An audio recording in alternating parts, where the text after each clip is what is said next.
السلام علیکم دوستوں، کیا حال چال ہے آپ سب کا؟ امید کرتا ہوں سب خیر و عافیت سے ہوں گے، ٹھیک ٹھاک ہوں گے۔ آج کی ہماری نئی ویڈیو میں خوش آمدید ہے۔ آج کی ہماری نئی ویڈیو زینیکس ٹیبلیٹ کے بارے میں ہے۔ زینیکس ٹیبلیٹ، اس کے میں یوزز بتاؤں گا، کون کون اسے استعمال کر سکتا ہے، اس کے سائیڈ افیکٹس اور سب کچھ اس کے بارے میں بتاؤں گا۔ تو ٹائم کا ضائع نہ کرتے ہوئے ویڈیو سٹارٹ کرتا ہوں۔ زینیکس جو کہ اس کا فارمولا جو ہے وہ الپرازولیم ہے۔ الپرازولیم، اور اس کی کمپنی کے بارے میں بتاتا چلوں، اس کی کمپنی جو ہے وہ پی فیزر ہے۔ تو میں اس کے یوزز بتاتا ہوں۔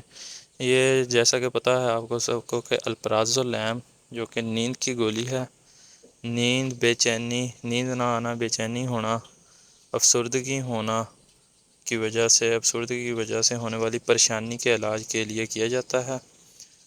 پریشانی ہونا، یہ سب اس میں شامل ہے۔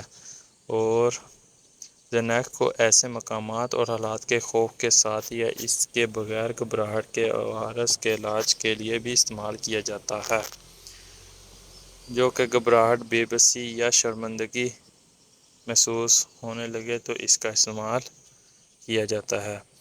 تو اس کے یوزز یہی تھے۔ یہ ڈپریشن اور انگزائٹی ختم کرتا ہے۔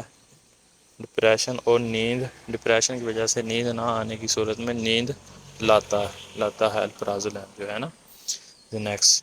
تو اس کے یوزز یہی تھے۔ اس کے سائیڈ افیکٹس کے بارے میں بتاتا چلوں۔ سائیڈ افیکٹس اس کے جو ہیں وہ چکر آنا، نیند آنا، کنسنٹریشن نہ کر پانا، اور بہت سارے اس کے سائیڈ افیکٹس ہو سکتے ہیں۔ ہائپوٹینشن ہونا، کم بلڈ پریشر ہونا، یادداشت کا کھونا، قبض ہونا، نزوگی آنا، چکر آنا یا ہلکا سر درد ہونا، یہ سب اس کے سائیڈ افیکٹس ہو سکتے ہیں۔ سائیڈ افیکٹس ہونے کی صورت میں اپنے قریبی جلد از جلد ڈاکٹر کے پاس جائیں۔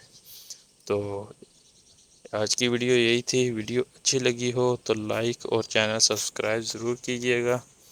دعا میں ضرور یاد رکھیے گا۔ خدا نگہبان۔ اللہ حافظ۔